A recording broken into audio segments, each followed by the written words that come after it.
ಸರಿಗೆ ತಮ್ಮ ವಿರುದ್ಧದ ಈ ಪ್ರಕರಣ ಏನು ದೂರ ಏನು ಆರೋಪ ಏನು ಸರ್? ಈಗ ಮೊನ್ನೆಯಿಂದನೂ ಎಲ್ಲ ನೀವು ಅಬ್ಸರ್ವ್ ಮಾಡ್ತಾ ಇದ್ದೀರಾ, ಏನು ಒಂದು ವಾರದ ಎಷ್ಟು ದಿನ ನಡೀತಿದ್ದೋ ನನಗೂ ಅದ್ರ ಬಗ್ಗೆ ಇನ್ನೂ ಮಾಹಿತಿ ಇಲ್ಲ ನಂಗೆ ಕರೆಕ್ಟಾಗಿ. ಈಗ ನಾನು ಹೇಳೋದು ಇಷ್ಟೇ, ಎರಡು ವಿಷಯ. ಒಂದು ಇದು ಅರ್ಥ ಮಾಡ್ಕೊಳ್ಳಿ, ಷಡ್ಯಂತ್ರ ಮಾಡಿದ್ದಾರೆ, ಇವತ್ತು ನನ್ನ ಮೇಲೆ ಆರೋಪ ಮಾಡ್ತಿದ್ದಾರೆ. ಇವತ್ತು ಏನಾದ್ರು ಮಾಡ್ಕೊಳ್ಳಿ, ಆರೋಪ ನಾನು ಕಡಾಖಂಡಿತ ತಿರಸ್ಕಾರ ಮಾಡ್ತೀನಿ. ಒಂದು. ಎರಡನೇ ವಿಷಯ, ಇವತ್ತು ಕಾನೂನಿನ ಒಂದು ಇದಿದೆ, ವ್ಯವಸ್ಥೆ ಇದೆ. ಆ ವ್ಯವಸ್ಥೆಯಲ್ಲಿ ಏನು ತೀರ್ಮಾನ ಆಗಬೇಕು.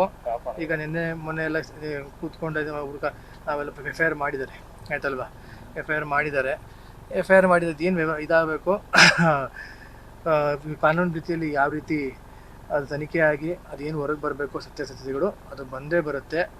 ಅದು ಅದ್ರ ಮೇಲೆ ಕಾನೂನು, ನಮ್ಮ ನಾಡಿನ ಕಾನೂನು ಮೇಲೆ ನಂಗೆ ವಿಶ್ವಾಸ ಇದೆ. ಅಷ್ಟು ಹೇಳ್ತಾ ರಾಜಕೀಯವಾಗಿ ಷಡ್ಯಂತ್ರ ಇದೆಯಾ ಏನು ನಿಮ್ಮ ಇದೇನು ಸರ್? ಇದು ಕಂಪ್ಲೀಟ್ ಪೊಲಿಟಿಕಲ್ ಕಾನ್ಸ್ಪಿರಸಿ.